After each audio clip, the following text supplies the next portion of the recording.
Senhor esteja convosco. Ele está no meio de nós. Proclamação do Evangelho de Jesus Cristo segundo Mateus.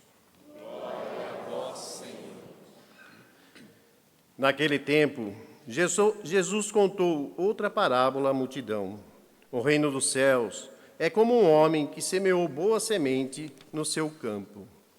Enquanto todos dormiam, veio seu inimigo, semeou o joio no meio do trigo e foi embora. Quando o trigo cresceu e as espigas começaram a se formar, apareceu também o joio. Os empregados foram procurar o dono e lhe perguntaram: Senhor, não semeastes boa semente no teu campo? De onde veio então o joio? O dono respondeu: Foi algum inimigo que fez isso. Os empregados lhe perguntaram: Queres que vamos arrancar o joio? O dono respondeu: Não, pode acontecer que arrancando o joio, arranqueis também o trigo. Deixai crescer um e outro até a colheita. E no tempo da colheita, direi aos que cortam o trigo: arrancai primeiro o joio e amarrai-o em feixes para ser queimado.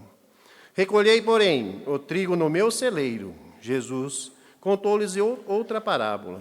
O reino dos céus é como uma semente de mostarda que um homem pega e semeia no seu campo.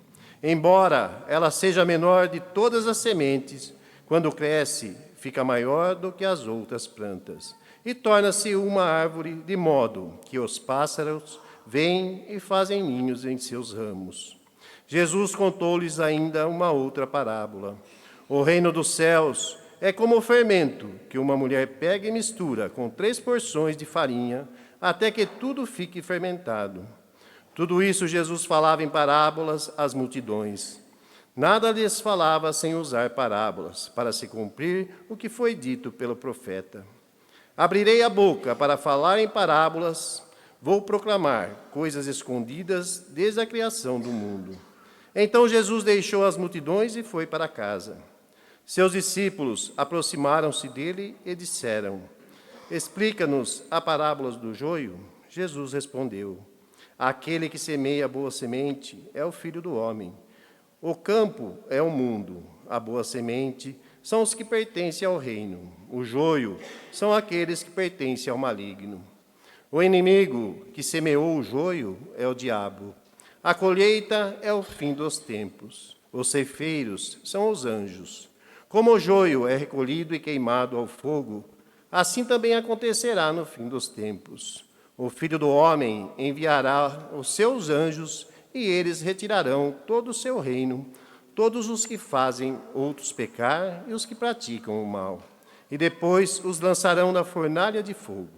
Aí haverá choro e ranger de dentes. Então os justos brilharão como o sol no reino de seu Pai. Quem tem ouvidos, ouça. Palavra da salvação. Glória a vós, Senhor.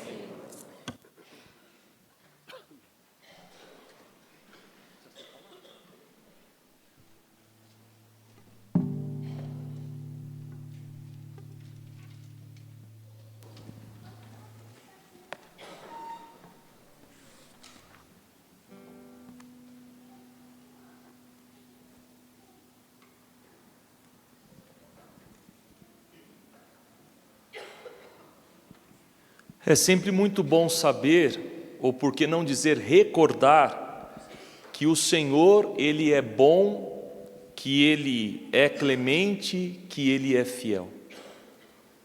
Poderíamos até mesmo afirmar que já sabemos demasiadamente isso, mas quando o escutamos, nos convencemos do amor de Deus por nós, apesar das nossas fraquezas. Foi o que cantamos no Salmo de hoje. A antífona do Salmo de número 85. Ó Senhor, vós sois bom. Como é bom saber que Ele é bom e que Ele nos convida a participar de sua bondade. Ó Senhor, vós sois clemente. Esta clemência aqui atinge toda a criatura.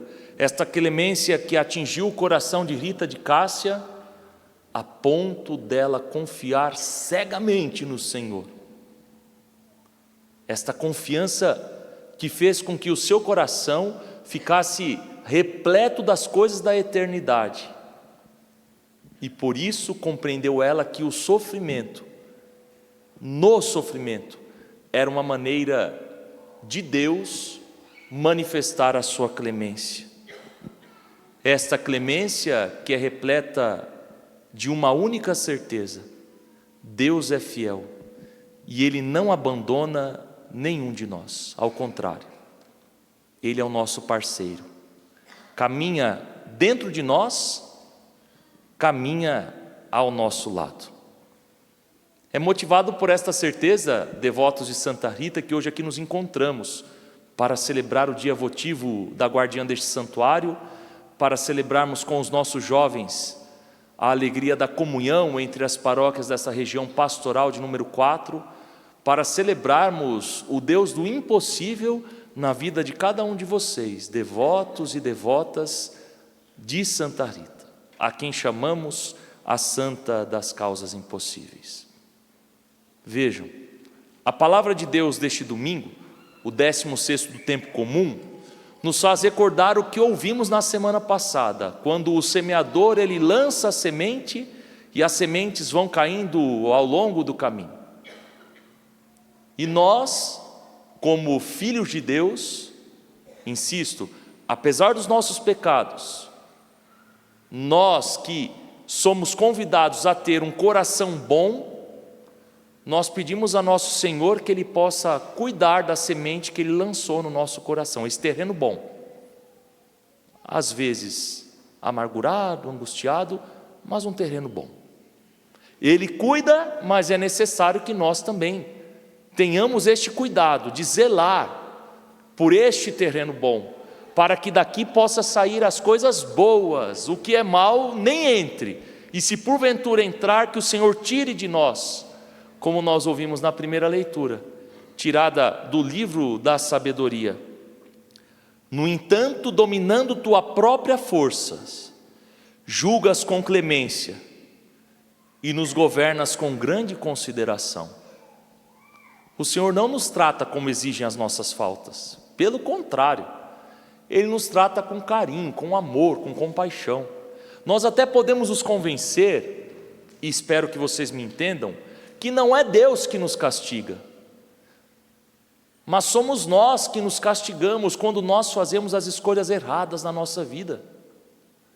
Deus não nos pune, somos nós que nos punimos diante das escolhas mal feitas que fazemos ou que abraçamos.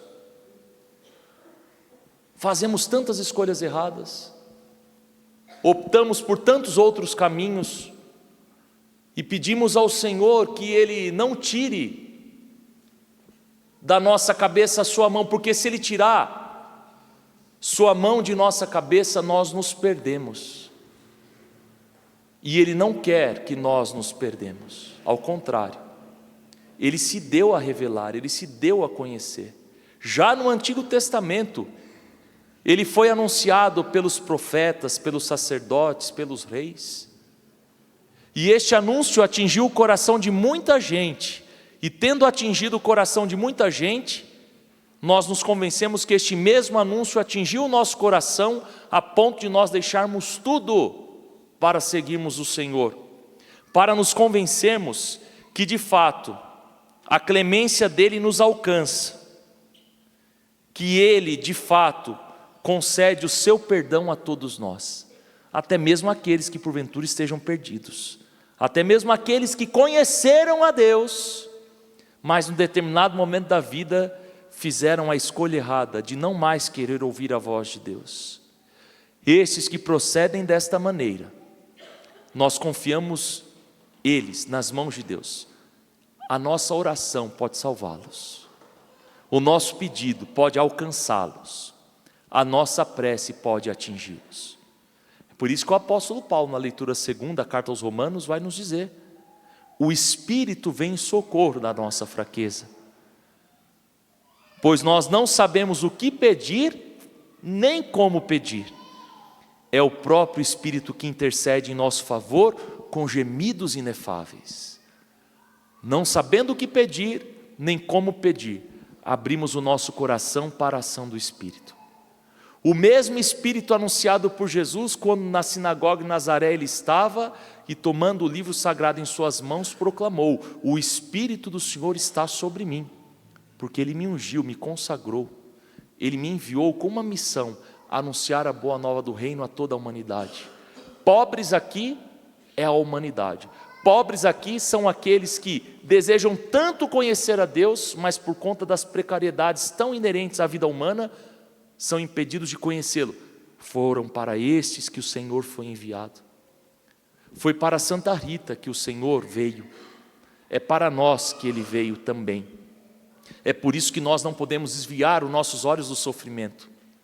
É por isso que nós devemos nos convencer que esta semente, já anunciada no domingo passado, início do capítulo 3 de Mateus, dá continuidade hoje, Jesus contando as parábolas para que nós nos convençamos que o reino de Deus já está aqui e agora, mas nós não vamos ficar para sempre aqui, e é por isso que nós cultivamos este reino dia a dia na nossa vida, para no momento oportuno estarmos lá no reino definitivo, ou seja, no reino dos céus, na vida eterna.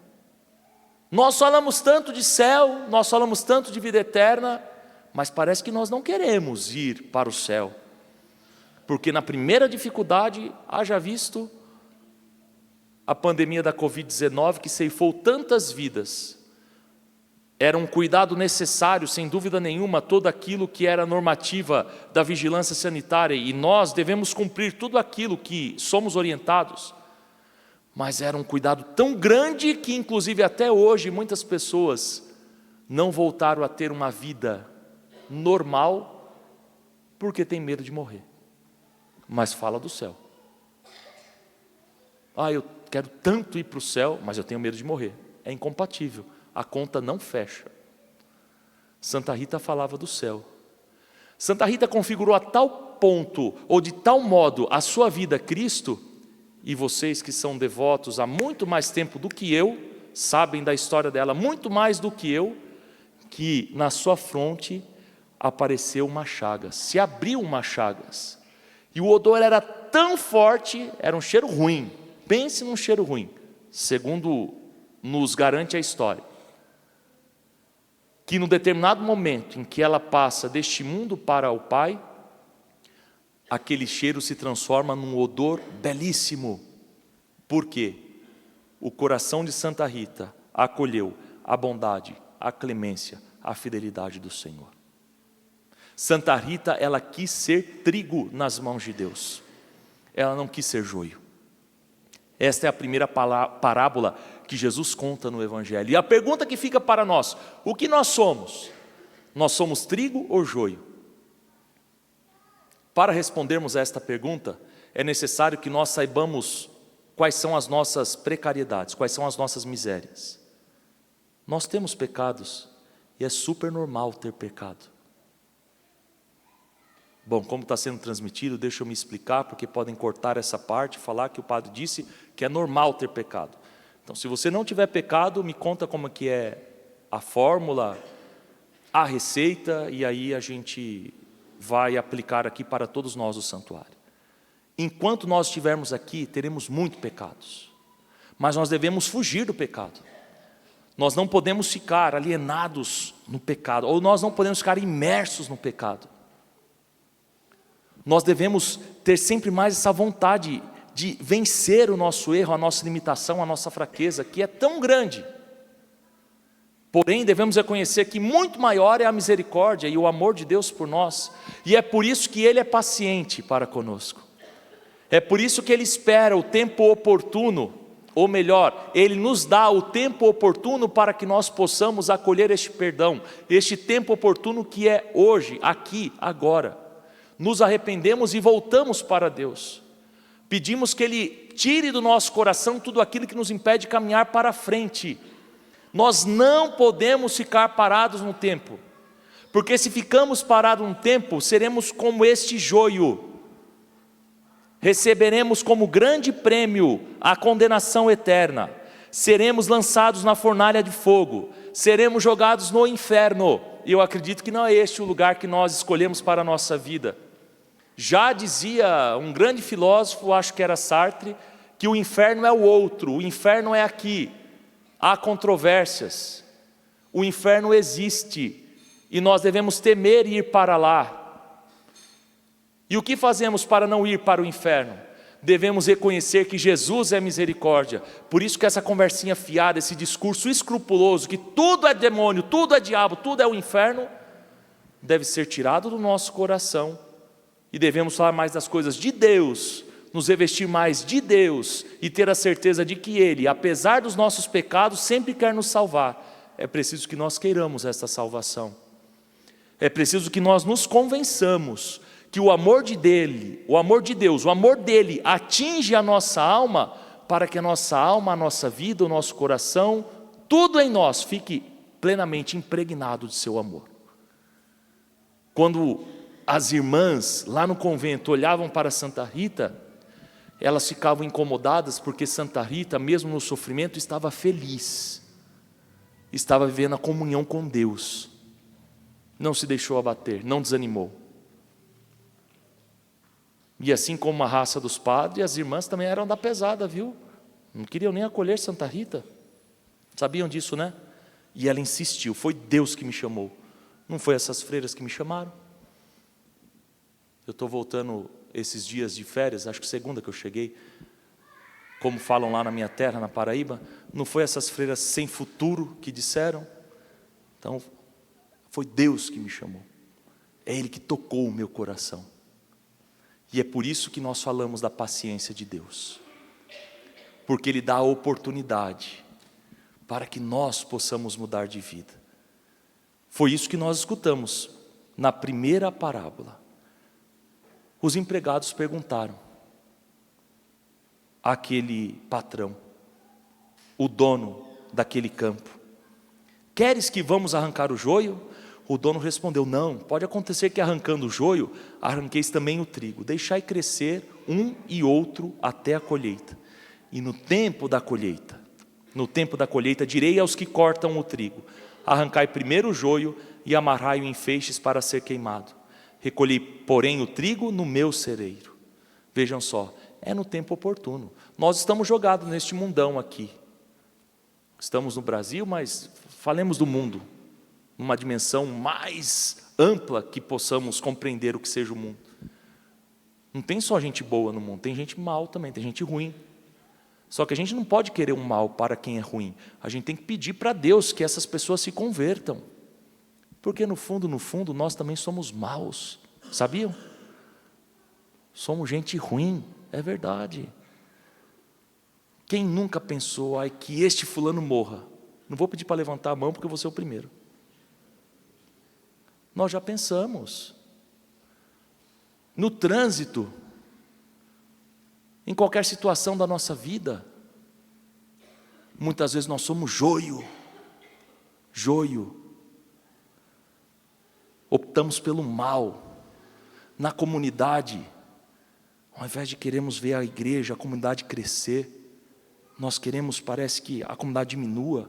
Como é triste quando nas nossas comunidades paroquiais, eu acredito que nenhuma das paróquias aqui representadas pelos jovens, os padres não apoiam, todos apoiam, porque eles são tão santos, nossos sacerdotes. Que bom. Não falem mal dos padres da região 4, que eles estão assistindo a gente, hein? Ver os jovens na comunidade. Eu sou 1000 vezes que vocês estejam aqui, tocando terror, derrubando a igreja, do que enchendo a cara de bebida, drogas, sexo e outras coisas mais. É melhor vocês estarem aqui. Pode vir aqui sempre. Sempre. Se alguém tocar vocês daqui, vocês me avisam que eu toco quem tocou vocês. O lugar de vocês é aqui. Nós não vibramos quando a igreja está crescendo. Não, nós temos uma necessidade de se deixar motivar por esses sentimentos de fofoca, de maledicência. Uma igreja dividida, uma igreja cada vez mais preocupada com seus próprios interesses. Tem muito joio na igreja. E me perdoe, queridos padres, se vocês estão me vendo. Muitos de nós, a partir de mim, somos os joios, os padres. Tanta gente boa. E não gosto dessa conversa fiada de chamar vocês de leigos. Vocês participam do sacerdócio de Jesus. Vocês também são sacerdotes. Não é sacerdócio ministerial. Fica claro isso. E é bem claro. Mas se não fosse por Deus e por vocês, a nossa igreja já tinha se acabado. Mas todos nós nos colocamos nesta mesma condição.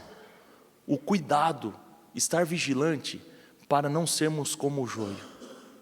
Porque aqui é somente uma parábola, mas esta parábola faz alusão ao que vai acontecer conosco no fim dos tempos. Se nós continuarmos com atitudes de joio, nós seremos arrancados, seremos separados do trigo e seremos lançados no fogo e vamos queimar. E aí você pode rezar quanto você quiser, porque se estivermos no fogo, não tem como sair de lá. O que é o fogo? O inferno. Vai estar lá o capiroto. E lá não tem o que fazer. Isso é para ficarmos amedrontados? Jamais. Ao contrário. Isso é para que já aqui e agora nós possamos brilhar como o sol, porque uma vez que recebemos a alegria da palavra que toca o nosso coração e o sacramento da Eucaristia que nos permite ficar todos de Deus, pleno de Deus, isso é para que nós façamos sempre mais o exercício de viver esta comunhão e de anunciar Jesus Cristo, como Santa Rita anunciou. E este anúncio, concluo, insisto com vocês, sempre vou insistir, este anúncio que passa por esta realidade da cruz, do sofrimento. Quando não tiver mais sofrimento na sua vida, nas nossas vidas, é porque chegou o momento de não morarmos mais aqui. Não terá mais sofrimento quando nós estivermos no céu. E para que possamos ir para o céu, deixemos que o Senhor toque o nosso coração, acolhamos a sua bondade, a sua clemência e ao mesmo tempo agradeçamos a Ele, porque apesar dos nossos pecados, quis Ele revelar os sinais do reino a nós que somos os seus pequenos, que somos os seus escolhidos, não por merecimento, mas por graça. A Jesus louvor e glória pelos séculos dos séculos.